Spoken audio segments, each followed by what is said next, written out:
L'adulte autiste vous présente un témoignage de l'asperge en apesanteur. Cette vidéo a été enregistrée en avril 2024 via vidéoconférence. Bonjour! Bonjour! Est-ce que vous voulez nous parler un peu de qui vous êtes, votre formation et dans le cas, comment votre présence s'insère dans le cadre d'une émission sur le thème de services par et pour les personnes autistes? Alors, donc moi, je suis de formation, je suis éducatrice spécialisée. Donc, j'ai eu mon diplôme, j'avais 29 ans, une trentaine d'années. Et j'ai exercé une vingtaine d'années avec des ados, donc 15 années en tant qu'éducatrice spécialisée en prévention. Donc, en France, puisque je suis en France, la prévention, c'est le travail de rue, en fait, sur les quartiers un peu difficiles. Donc, j'ai principalement travaillé comme ça de toute façon, toujours avec un public sans déficience intellectuelle. C'était pas un public, comme on dit nous, avec lequel je me sentais de travailler. Donc, mais toujours donc avec des adolescents avec des troubles du comportement. En fait, en gros, quasiment tout mon cursus, c'est cette population-là avec laquelle j'aimais travailler.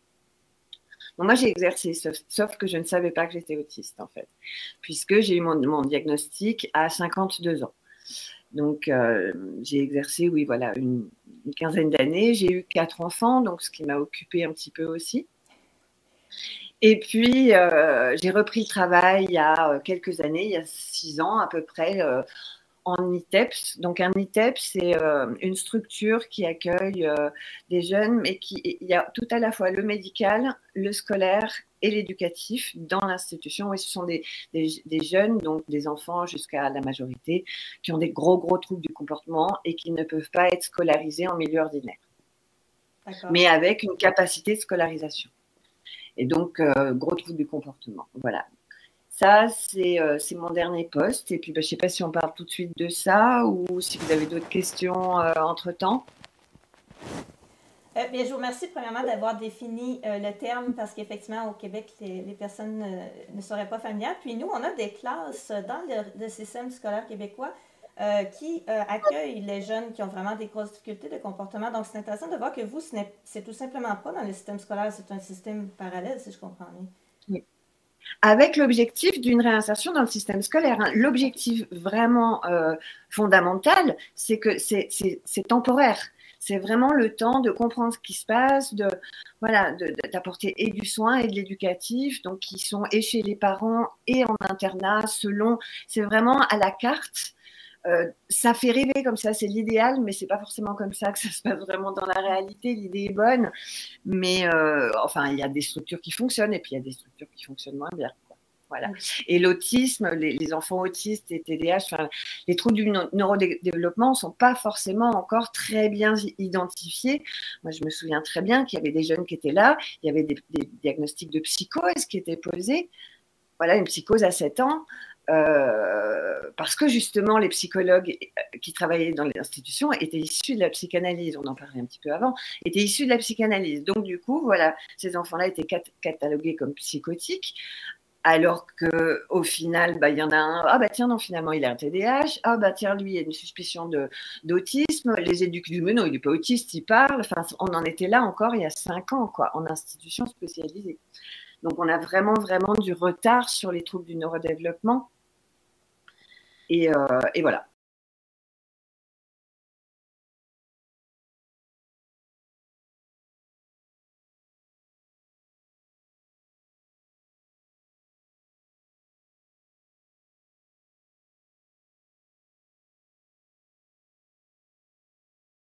Mais justement, en fait, ça a été très intéressant pour moi de revenir en arrière et de regarder comment s'est passée ma formation avec mes lunettes d'autiste, justement, quoi.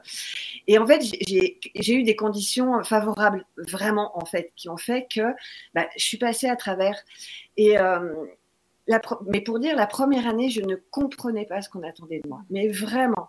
Et ça, j'ai compris maintenant pourquoi, en fait. Je n'avais pas l'école, je n'avais pas toutes les clés, les fonctions exécutives, ou même si elles étaient là, il a fallu beaucoup plus de temps, il m'a fallu beaucoup plus de temps qu'aux autres pour comprendre ce qu'on attendait de moi, pourquoi il fallait restituer la théorie. Par exemple, je n'arrivais pas à comprendre du tout pourquoi on me donnait toutes les théories du développement de l'enfant. Alors, de Mélanie Klein, enfin pas Freud, mais voilà, on me donnait plein de théories différentes et bah, moi je comprenais pas ce qu'il fallait que j'en fasse de ça, puisqu'on me disait mais c'est pas vrai en fait, voilà, c'est ce genre de difficulté sur lequel j'ai bloqué et du coup j'arrivais pas à apprendre les contenus puisque je comprenais pas, voilà, donc ça a duré toute la première année. Et puis, la deuxième année, j'ai changé, j'ai commencé mon stage long, j'ai changé de ville, j'ai quitté mon mec. Enfin, voilà. Et je savais que je partais pour 2 ans, je repartais à zéro. Et c'était, du coup, ben voilà, on le sait, dans les parcours des autistes, quand on a ce truc on peut repartir à zéro, arriver avec. Eh ben, j'ai compris, il y a plein de choses qui se sont passées. J'étais en stage long, donc de 2 ans, avec des sourds, en institution de jeunes sourds. Donc, je ne savais pas que j'étais autiste, mais je vais dans la surdité, c'est quand même. Voilà, j'ai fait mon mémoire sur la communication, donc j'ai 80 pages d'études et de recherches sur la communication. Voilà. Donc ma formation se passe pendant ce temps-là. Hein, donc je suis avec les sourds, j'adore.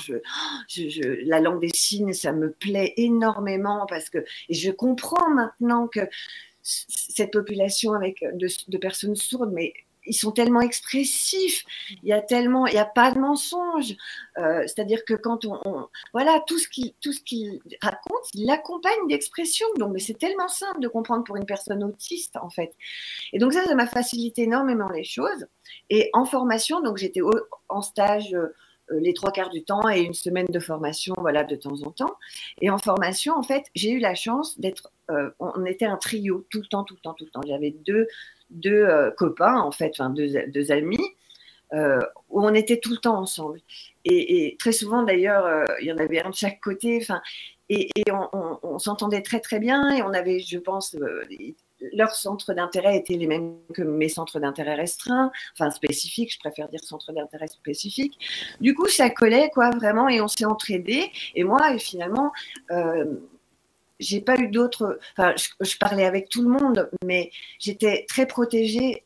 Je me rends compte maintenant que ça m'a énormément protégée d'avoir ces deux piliers, en fait, qui étaient respectés dans la promo. C'était des gens qui étaient vachement respectés. Et du coup, ben voilà, moi, ça m'a aidé. Mes boulettes, elles passaient. Moi, j'étais avec. Donc, ben voilà, c'est bon, quoi. Enfin, voilà. Et puis au niveau de l'apprentissage, quand j'ai compris ce qu'on attendait de moi, et puis en deuxième année, on a commencé plus l'analyse de la pratique, la sociologie des groupes, des choses plus concrètes. Je pouvais faire le lien entre ce que je vivais et la théorie qu'on m'apportait. Alors que la première année, qui est beaucoup plus sur du général, sur du théorique, je ne comprenais pas. Voilà. Mais là, du coup, ça a démarré et j'ai fini, on était une promo de 66, j'ai fini 6e, j'ai eu 4/5 à mon mémoire à l'écrit, j'ai eu 5/5 à l'oral, j'ai eu 4/5 au devoir de psychopéda alors que tout le monde s'était planté, sur le sujet que j'avais choisi. Donc, et j'avais cette espèce de fulgurance comme ça, mon cerveau me restituait les informations sans même que j'ai l'impression de les avoir eues. Enfin, c'est vraiment, moi j'appelle ça des fulgurances. Et vraiment, du coup, quand j'ai compris comment mettre en place la pratique et la théorie, bah, c'était royal, quoi. Mon stage s'est très bien passé. Voilà, j'adore l'art. On avait monté une pièce de théâtre qui a été jouée dans la ville, dans une salle dans la ville, ouverte à tous les publics. Et du coup, ces objectifs qui étaient très hauts m'ont vachement. Et c'est là où. J'avais pas peur, moi. Hop, je savais que je pouvais avoir des subventions. Moi, j'étais portée par les éducs, j'étais portée par la direction. Tout le monde m'appréciait. Ouais, sans peur et sans reproche, j'y vais, quoi. Je me pose pas de questions. Et c'est là où j'en ai déjà parlé. Le fait de savoir si j'avais été autiste, si j'avais su que j'étais autiste, pardon, est-ce que j'aurais osé foncer comme ça? Je sais pas. Je sais pas, en fait. Hein, c'est une question. Mais après, j'étais très protégée, en fait, puisque tout le monde m'appréciait. Je ne vivais pas dans ces moments-là. je ne vivais pas de harcèlement. J'ai vécu du harcèlement dans quasiment toutes les structures dans lesquelles j'ai bossé, mais pas là. Vraiment, là, ça s'est bien passé. Et je pense que le fait que je travaille avec des personnes en situation de handicap, des sourds, et il y avait des éducs sourds, et le respect, c'était les premiers sourds qui rentraient dans les promos d'éducs et de moniteurs éducateurs, qui se fait en 2 ans alors qu'éduc c'est en 3 ans. Et ben, donc du coup, l'inclusion était très présente, et du coup, tout le monde était accepté comme il était en fait. Enfin, pas vraiment, mais il y avait en tout cas, tout tendait, tout le monde essayait de tendre vers ça, même si on n'y arrivait pas toujours. Voilà. Donc, du coup, moi, je me suis vachement retrouvée. Et avec cette communication en langue des signes qui m'allait très bien, les réunions en langue des signes, moi, waouh, génial, quoi. Enfin, vraiment. Donc, je pense qu'il y a eu plein de facteurs favorisants, sans que je le sache, hein, mais il y a eu plein de facteurs favorisants qui ont fait que voilà, moi, c'est royal, quoi. J'ai eu mon diplôme haut la main, donc super confiante en moi. Je suis partie derrière en prévention, ce qui est quand même un des secteurs les moins simples quand même, quoi. On est dans la rue avec des jeunes qui ont plein de choses à revendiquer, qui ont bien raison. Enfin bon, voilà, quoi. Avec beaucoup de violence, en tout cas entre eux, pas forcément envers nous, mais entre eux. Enfin, j'ai adoré gérer la violence et j'ai pas eu de problème de communication avec ces jeunes-là. Et je pense que ça vient du fait que moi, j'aime fondamentalement l'humain. Et je n'avais pas peur d'eux, j'avais pas de mépris envers eux, il n'y avait pas de racisme de ma part, parce que le racisme ne fait pas partie de moi, l'être humain, qu'il soit quel qu'il soit, et ça c'est intrinsèquement, c'est en moi, ça c'est une valeur qui est hyper forte, qui l'a toujours été, et je pense que ça, et puis je comprenais leur souffrance, et puis j'étais assez maternante, et ils aimaient ça, enfin voilà quoi, et du coup moi avec ces jeunes-là, ça s'est super bien passé, quoi, vraiment. J'avais plus de problèmes avec les éducs qu'avec les jeunes en fait. C'est un commentaire qui revient souvent dans beaucoup d'entrevues que j'ai fait avec des adultes autistes. Ça se passerait bien avec mes clients, peu importe le type d'emploi que la personne effectue. En fait, là, autant des machinistes que des gens qui travaillent en intervention, des enseignants, peu importe. C'est souvent, ça se passe très bien avec mes clients, beaucoup moins bien avec mes collègues. C'est très souvent le commentaire. Est-ce que vous voulez parler un peu plus, vous nous avez déjà décrit de vos expériences de travail, mais est-ce que vous voulez parler un petit peu plus des types d'organisations ou de structures dans lesquelles vous avez pratiqué, combien d'années, comment ça s'est passé, est-ce que vous avez d'autres expériences de travail à partager?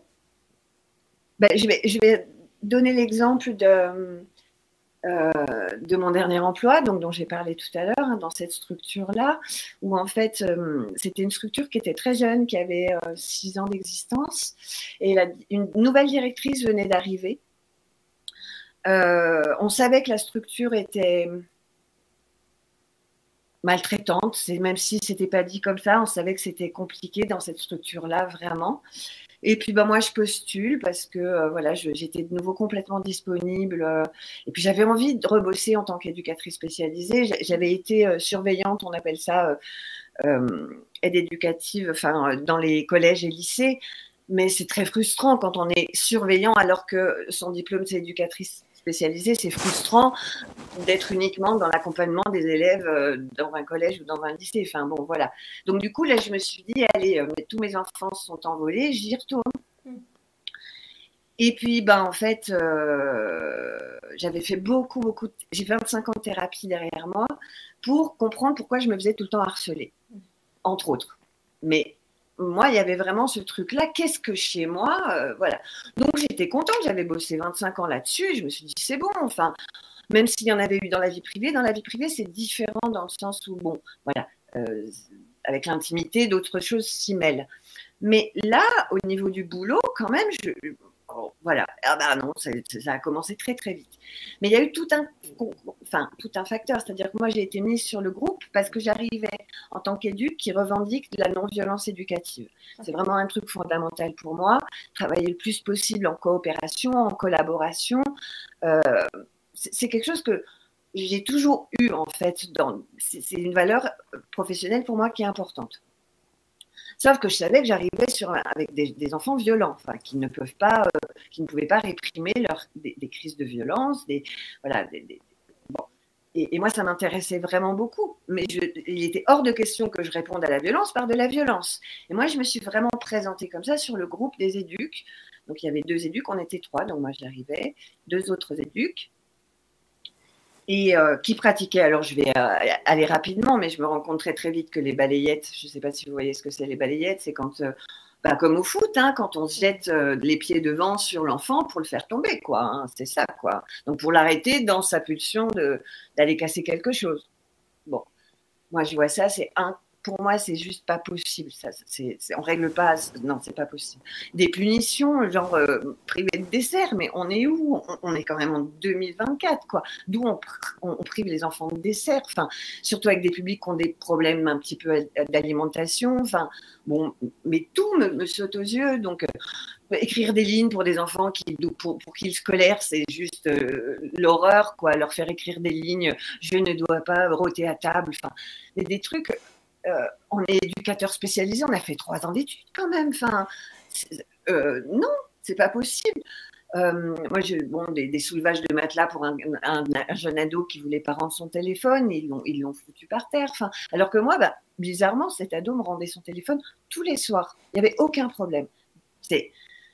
Bon, des choses comme ça. Donc, la directrice était là pour contrer vraiment cette maltraitance qu'elle connaissait.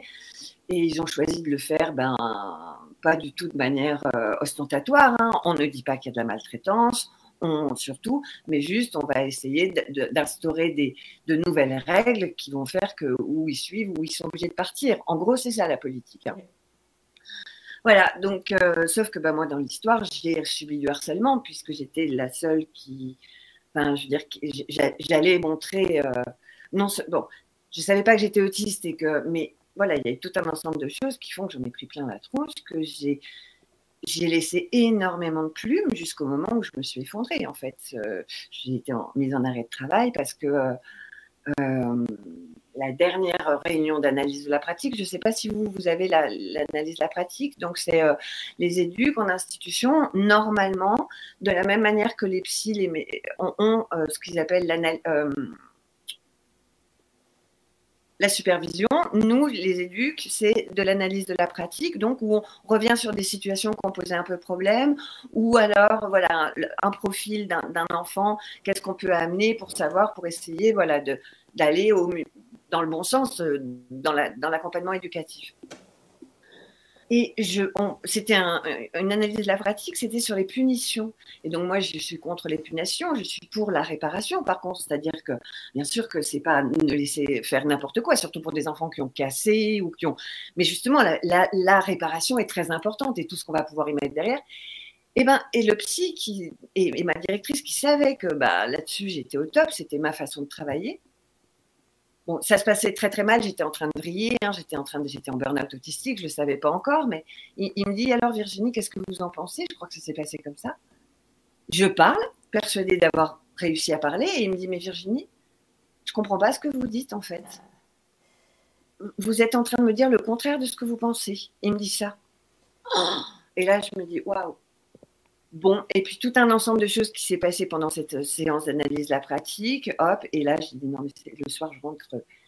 C'était même plus dans le mental, là, il n'y avait plus de mental, il faut que j'appelle le médecin, il faut que je fasse quelque chose, en fait, ça ne va pas du tout. Et puis, 2 ans avant, j'avais entendu une émission de radio avec une femme autiste qui parlait. Je me suis dit, mais elle parle comme moi. Parce que j'avais cette idée fausse qu'une personne autiste, forcément, ça va s'entendre qu'elle est autiste ou qu'elle va… Voilà, quoi. Même moi, en tant qu'éduc-spé, j'avais cette idée fausse de ça quand même, quoi. Et là, je me dis, waouh, mais si elle est autiste comme elle parle, mais peut-être que moi, voilà. Ça, c'était 2 ou 3 ans auparavant. Et là, du coup, je dis, allez, il n'y a pas de… Voilà. Et j'ai été à une réunion un café pour les autistes, quoi, et là, j'ai vu des femmes et je me suis dit, bon, ok, non, mais c'est clair, quoi, je suis autiste. Enfin, j'ai même plus de doute, en fait. Vu les parcours qu'elle racontait, vu certaines, la même façon de parler. Enfin, bon, je dis, avec les parcours, hein, et puis cette connexion qui se fait très rapidement aussi. On n'a pas de problème de communication, que ça fait tchac, tchac, tchac, tchac. Bon, voilà. Donc, elle me donne 2 adresses. J'en fais une, le répondeur, je fais l'autre, la secrétaire géniale, tout. Bon, je dis, allez, hop. Et puis, bah voilà, c'était parti, bilan neuropsy. Et puis, elle a eu aucun doute. Et puis, c'est elle qui m'a parlé du TDAH. Et heureusement qu'elle m'en a parlé. Heureusement qu'elle me l'a dit. Et ça, je tiens à le dire.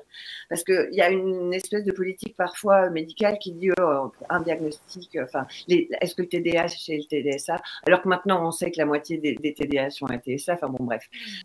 Mais ça, c'était il y a 3 ans. Et on va très vite là dans la recherche ces dernières années. Donc, voilà. Donc, heureusement qu'elle m'a dit que j'avais ce TDAH parce que moi, mon cerveau, il m'a restitué plein de trucs. Et puis, d'analyser, de regarder tout mon passé avec ces lunettes de et TSA et de TDAH, ça m'a permis de comprendre plein de choses, notamment au niveau de l'alcool, par exemple. Le TDAH, mais voilà, ça m'a expliqué des choses au niveau de l'alcool. J'ai pu différencier comme, voilà. Excusez-moi, je suis partie, mais si ça va, je peux continuer. Et puis, le cabinet de neuropsy.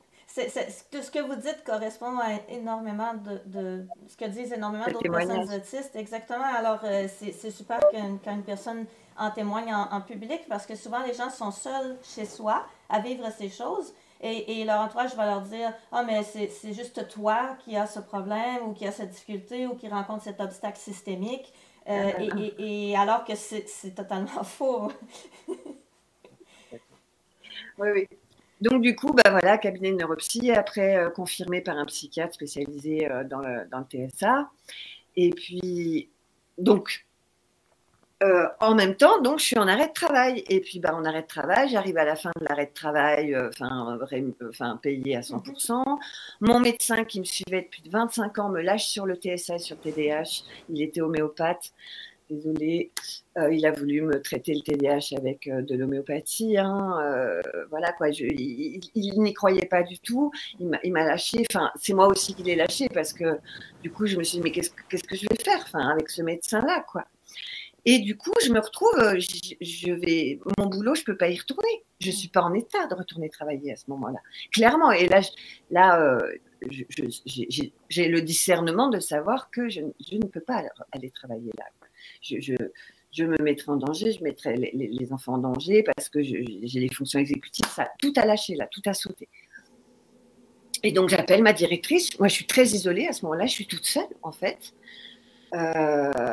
J'appelle ma directrice puisque j'avais une bonne relation avec elle, elle était consciente du harcèlement, mais dans les structures, on n'en parle pas en fait. Enfin, le mot harcèlement n'a jamais été dit de sa part. Elle m'a dit, vous savez que j'ai réglé les choses, que j'ai reçu les éduques, mais le mot harcèlement n'a jamais été.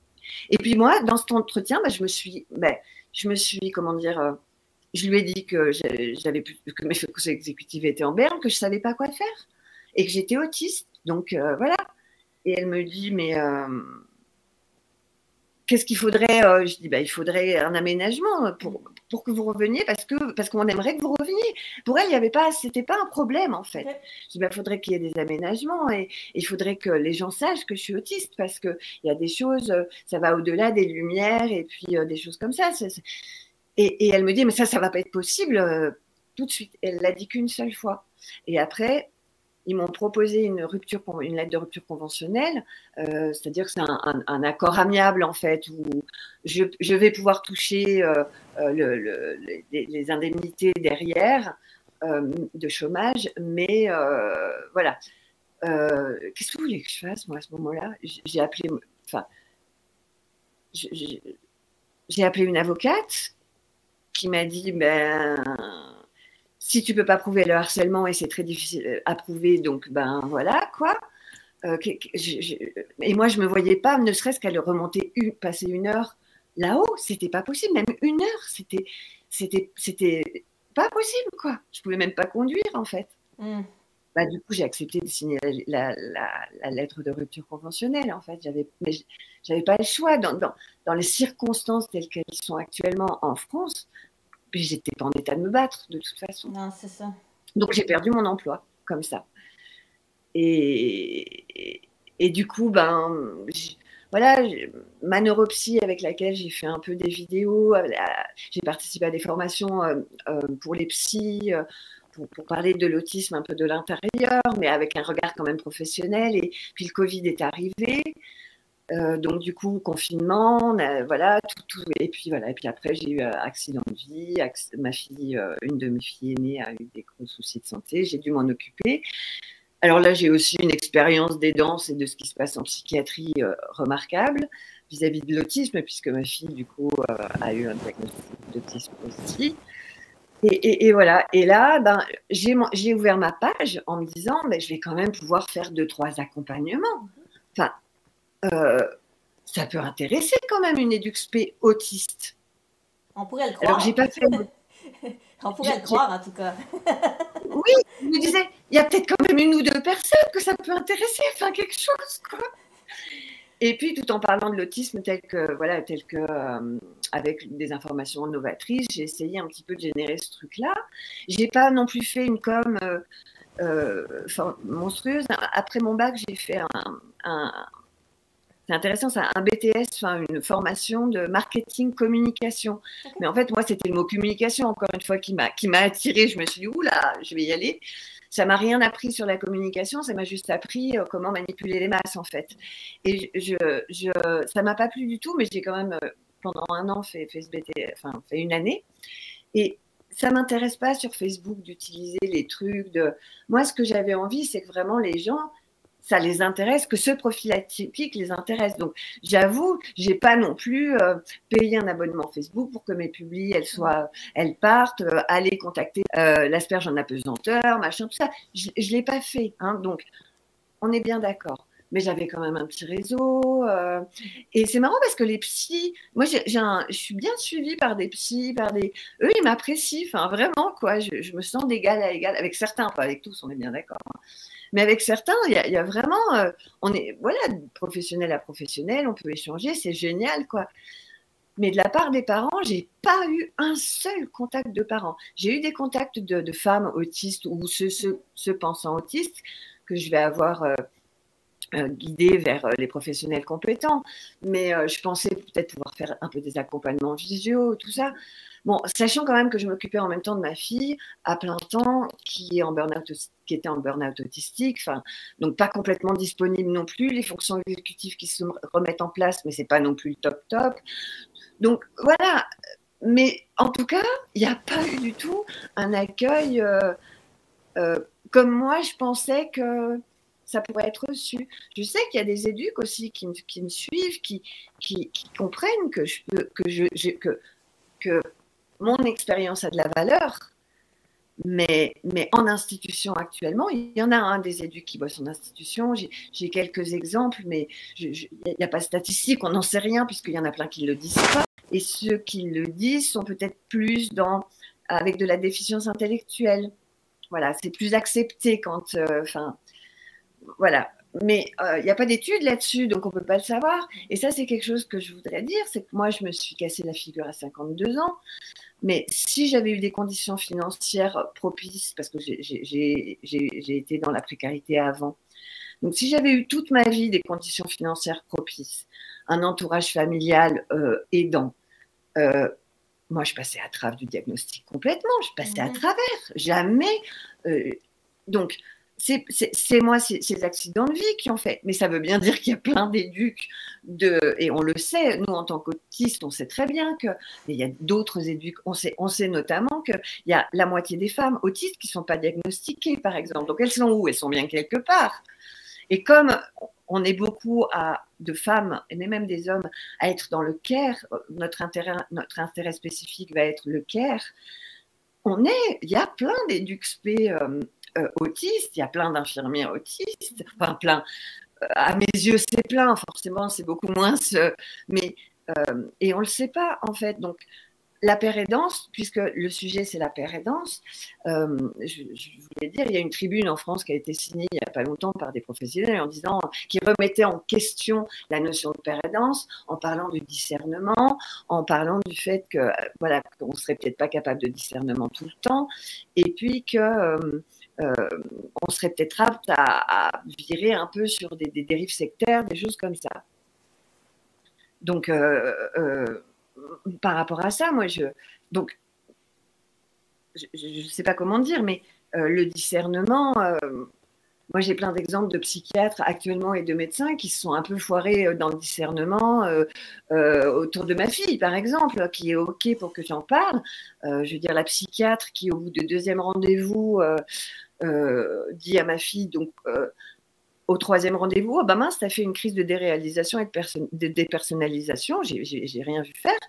Et parce qu'en fait, à la deuxième séance, ma fille, en sortant de chez le psychiatre, m'appelle, elle a réussi à faire le numéro de téléphone, m'appelle au secours. Elle était en pleine crise donc de suicidaire, en meltdown, en shutdown, meltdown, enfin bon, tout mélangé, enfin voilà, dans l'enceinte de l'hôpital. Il a fallu que j'aille la chercher dans l'enceinte de l'hôpital, j'habite à 50 km, et au téléphone pour la maintenir là, quoi. Elle n'a pas manqué de discernement, la psychiatre. Enfin, je ne sais pas, quand on parle de discernement, quoi. Un médecin qui est généraliste, qui la voit 4 fois, il lui dit « je recommence à boire le matin, de l'alcool, je vais mal », qui, au bout de la 4e séance, lui prescrit un antidépresseur avec une posologie qui ne correspond pas du tout à nos cerveaux neuroatypiques. Enfin bon, et qui lui dit bah allez vas-y, et bah 10 jours après ma fille elle a fait un passage à l'acte. Il n'a pas manqué de discernement là le médecin, et qu'on ne parle pas à moi de manquer de discernement en fait. Je veux dire, il y a des outils pour le discernement. Enfin, nous en tant qu'éduc, on a ce que je disais tout à l'heure, l'analyse de la pratique. Les psys ont la supervision. Ben voilà quoi. Qu'on continue comme ça. Moi, je suis formée, j'ai fait des études, j'ai eu mon diplôme. C'est pas parce que je suis autiste maintenant avec ce diagnostic que ce que je savais, ce que j'ai acquis, mon expérience, elle a plus de valeur. Enfin, c'est complètement dingue. Et moi, j'ai l'outil analyse de la pratique. Moi, je suis demandeuse de ça. C'est-à-dire que je ne veux pas travailler sans cadre. C'est hors de question, mais ça a toujours été comme ça. Que je sache que je suis autiste ou pas, je savais que tout humain, de toute façon, a besoin d'un cadre. Voilà, quoi. Et c'est tout. Et pourquoi faire un cadre différent? Voilà, moi, Alors, je sais que parfois, il y a des autistes qui ne vont pas se reconnaître dans ce que je dis, puisque j'ai eu la chance d'avoir les conditions favorables.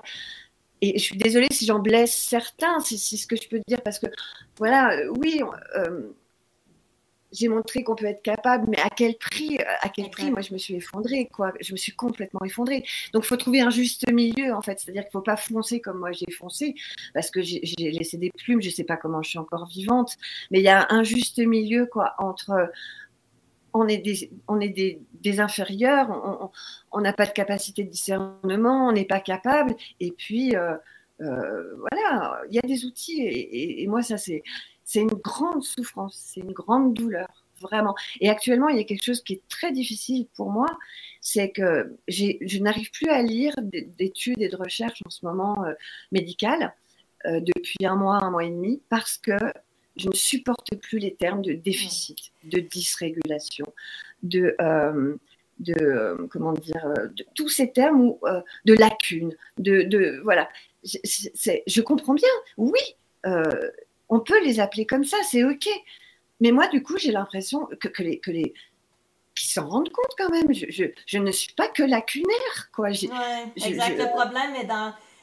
On vit ça ici beaucoup aussi au Québec, c'est soit tu es la personne intervenante, donc le spécialiste, la personne qui a la connaissance, l'expertise, la capacité, ou tu es la personne totalement incapable, totalement dépendante, etc.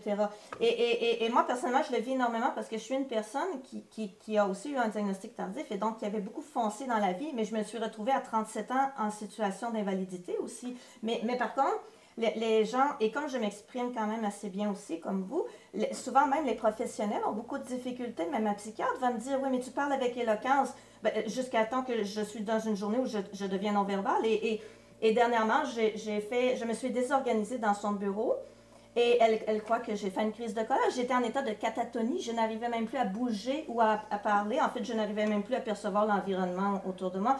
Et à ce jour, elle est convaincue que j'ai fait une crise de colère parce que je refusais. Et pas qu'elle, il y avait plusieurs autres professionnels qui sont venus et qui ont essayé de régler la situation parce que je me suis carrément effondrée dans un corridor et ils disaient, vous pouvez pas rester là, madame. Et je ne comprenais même plus ce qu'ils disaient. Et il y a eu un infirmier qui est venu qui a eu la présence d'esprit de dire oui, c'est une crise d'autisme et est en train de faire et c'est pas grave, on va juste la mettre dans un endroit sécuritaire et elle va pouvoir se déposer.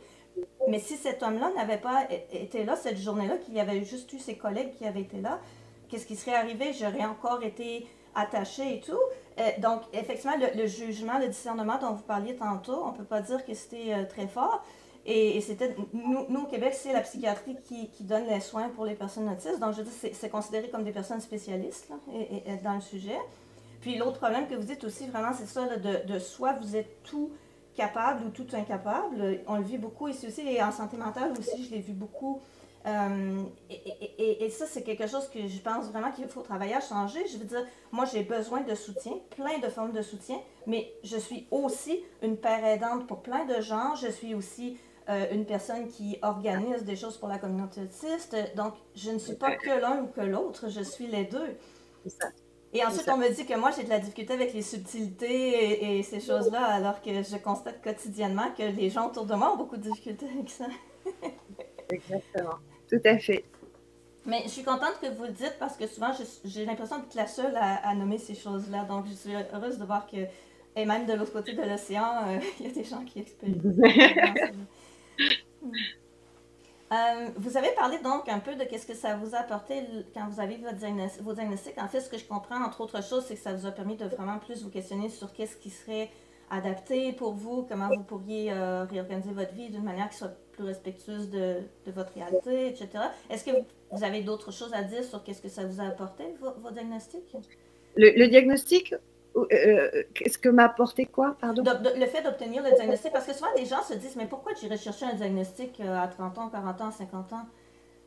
Mais moi, justement, par rapport à ces 25 ans de thérapie que j'ai fait, donc je ne l'ai pas évoqué, mais j'ai vécu de la maltraitance enfant, ce qui a conduit, hein, je veux dire, les chemins chaotiques, ils viennent beaucoup du départ, quoi.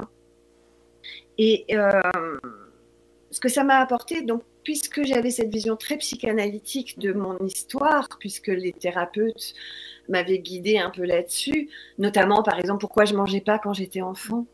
Donc forcément, c'était à cause de ma mère. Bon, alors déjà.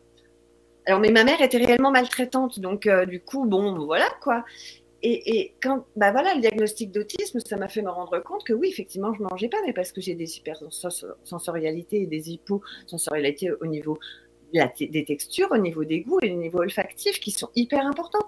Et ça, de se rendre compte que ben non, c'est pas de la faute de ma mère. Alors même si, bien sûr, que ma mère a fixé des choses, que j'ai fixé des choses sur l'alimentation au niveau émotionnel et au niveau affectif, on est bien d'accord. Mais au départ, si je mangeais pas, c'est parce que les aliments ne pouvaient pas rentrer dans ma bouche, en fait.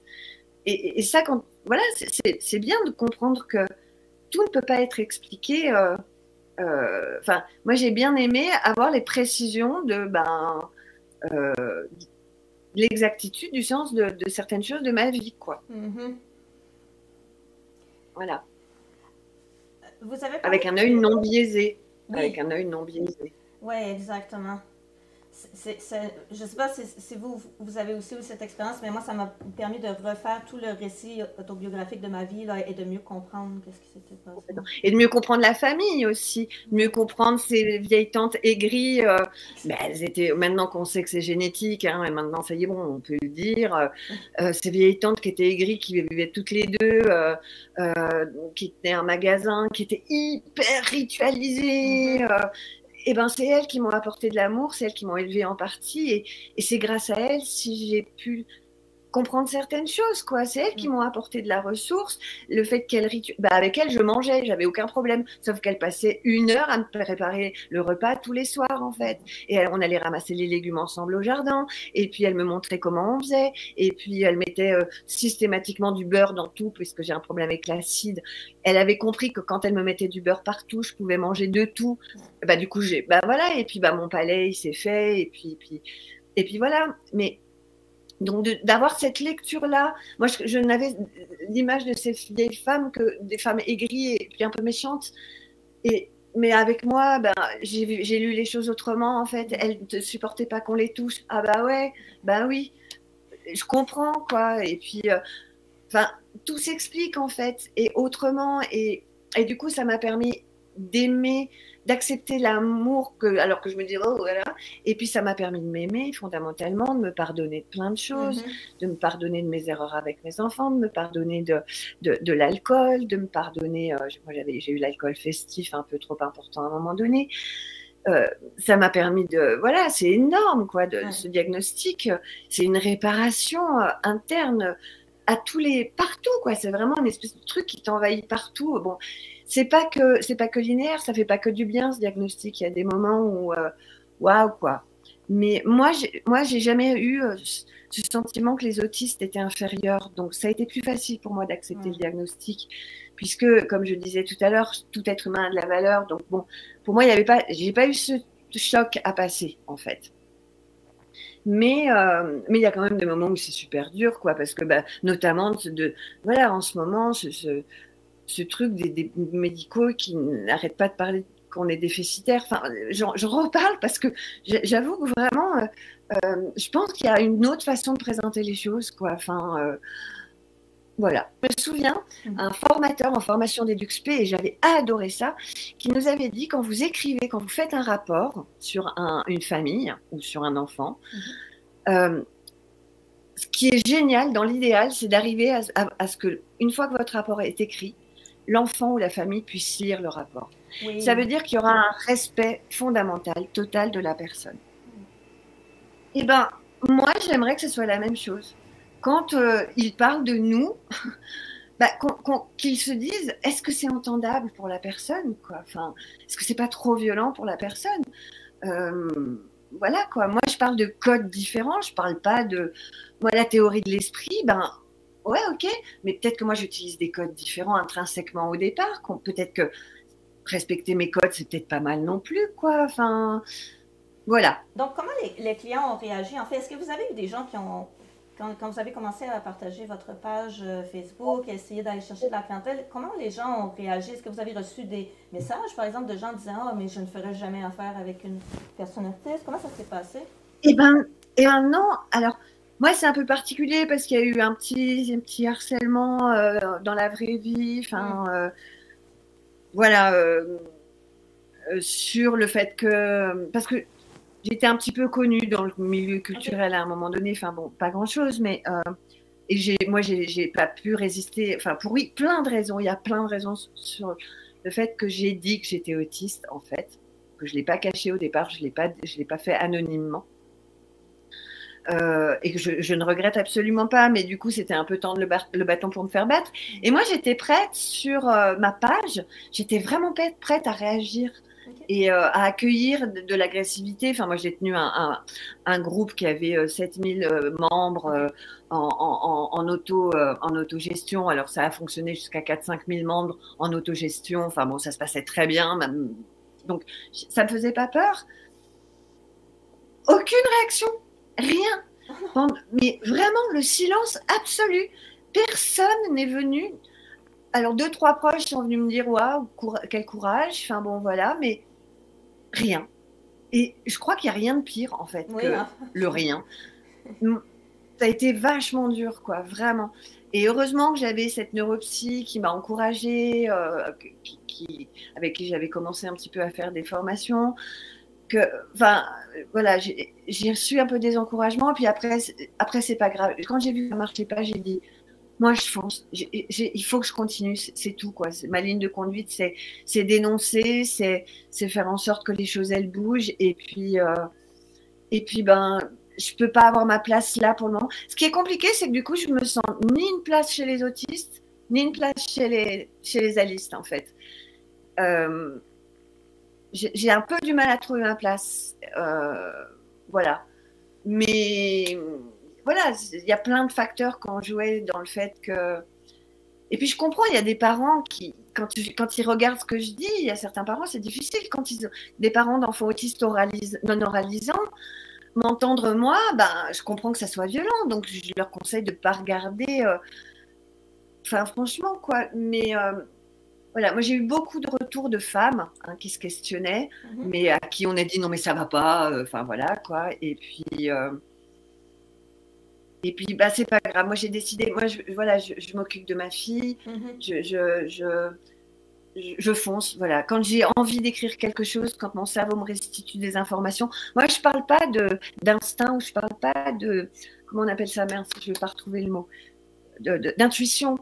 Des fois il y a des intuitions, mais moi des fois c'est le cerveau, il restitue des informations qu'il a mises quelque part et qu'il les restitue. Enfin, je pense que en tant qu'autiste, vous devez comprendre ce que je veux dire à un moment donné.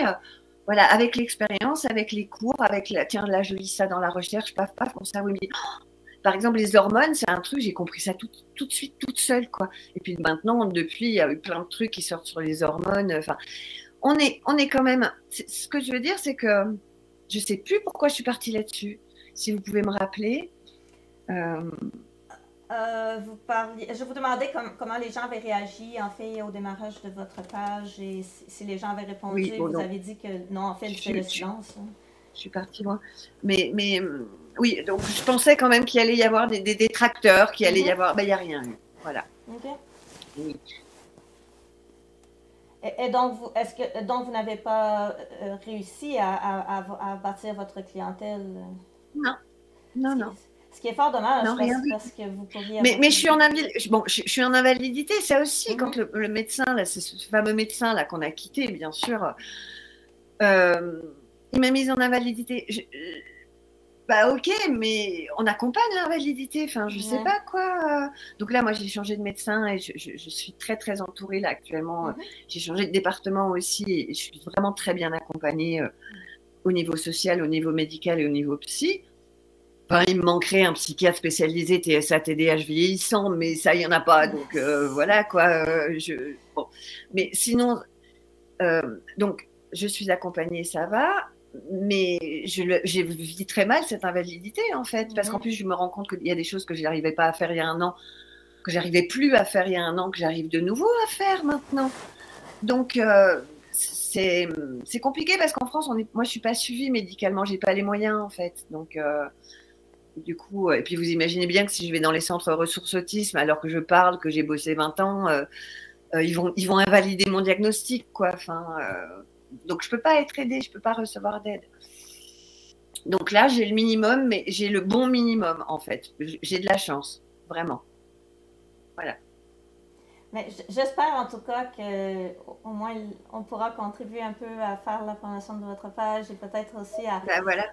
Ah d'accord. Ah merci. Merci. Il y a des gens, on mettra le lien pour votre page, mais il y a des gens qui lisent, je veux dire, qui sont abonnés à notre page, qui sont à la recherche justement de ça aussi, là, des services offerts par des personnes autistes pour les personnes autistes. Et donc, c'est pour ça qu'on voulait faire cette émission pour essayer de mettre les gens en contact et vraiment essayer d'encourager parce que nous, on y croit beaucoup, là, je veux dire, moi, les gens qui m'ont le plus aidé, c'est pas les professionnels. Nous, on a ici ce qu'on appelle les CRDI, qui sont les centres qui regroupent des éducateurs spécialisés, des psychoéducateurs, des psychologues et des ergothérapeutes, toutes sortes de spécialistes qui sont supposément formés en autisme. Et je dis supposément parce que moi, j'ai fait le DEC en éducation spécialisée et il y avait comme 4 à 8 heures dans le maximum de formation sur l'autisme. Alors, je veux dire, on ne peut pas dire que j'étais spécialisée en autisme. Je veux dire, à la sortie de ça. Mais bref, mais ces gens-là n'ont littéralement rien fait pour m'aider à améliorer ma situation. Ce sont d'autres adultes autistes qui m'ont dit « Ah, essaye ceci, essaye cela. Et c'est ça qui m'a le plus aidé. Et je vois de plus en plus de parents qui commencent à parler avec des adultes autistes et qui disent mais mon Dieu, en 2 secondes, vous me dites pourquoi mon fils ou ma fille a tel comportement, alors que les professionnels depuis 10 ans ne savent pas. Là. Mais c'est ça qui est dingue, quoi. C'est que nous, en 2 secondes, on comprend plein de choses, quoi. Enfin, vraiment, quoi. C'est dommage. Moi, je trouve qu'il y a du gâchis de ne pas davantage nous solliciter, même dans la recherche. Enfin, moi, je suis très... Enfin, dans la recherche, enfin... Là, actuellement, il faut tout prouver par les sciences. Bon, ok, quand on a besoin des sciences, c'est normal. Il n'y a pas de problème. Mais nous, ce qu'on peut apporter de notre expérience, de notre intuition, on peut appeler ça comme on veut, mais on a plein de choses à dire. Quand notre intérêt spécifique, c'est l'humain, mais on a tellement de choses à apporter, quoi. Et de manière égale à égale, il n'y a pas de... Enfin, voilà, quoi. C'est... Ouais. Mais bon, voilà, ça va bouger. Faut continuer d'y croire. Moi, des fois, Mais c'est pour ça que c'est pour ça que j'ai répondu à votre invitation, parce qu'à chaque fois que je parle derrière, je reprends un peu de l'espoir, ça me fait du bien, quoi. Et donc, s'il y a des gens qui sont intéressés par vos services, est-ce qu'ils peuvent vous contacter? Est-ce que vous voulez... Pour le moment, du coup, j'ai plus légalement, j'ai plus de numéro de professionnel. En fait, Ok. j'ai tout arrêté. Mhm. Mon idée, c'est plutôt de créer un lieu d'accueil autour d'un jardin et du land art. En fait, c'est un projet que j'ai depuis 4 ans, que j'avais commencé à mettre en place dans la structure dans laquelle je travaillais. Donc, je me vois plus, voilà, créer une structure. Mais j'en sais rien en fait. Là, je suis complètement perdue. Je sais pas.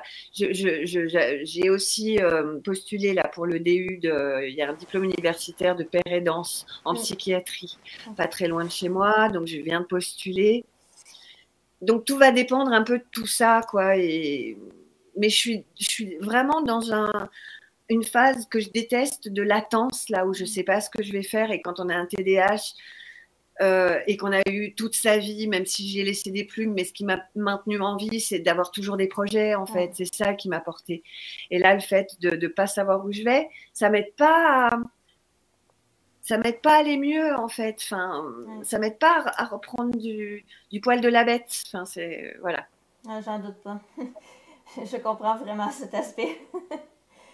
Est-ce qu'il y a autre chose que vous aimeriez dire, peut-être soit pour des personnes qui auraient envie de se lancer dans ça, d'en offrir des services par époux, ou carrément à la population en général? Est-ce qu'il y a d'autres messages que vous aimeriez en profiter pour dire? Non, puis je crois que j'ai atteint mon seuil de concentration, en fait. D'accord. Donc, du coup, je crois que ça va être parfait. Et j'espère que j'ai bien dit tout ce qui me tient à cœur au niveau de la pérédance.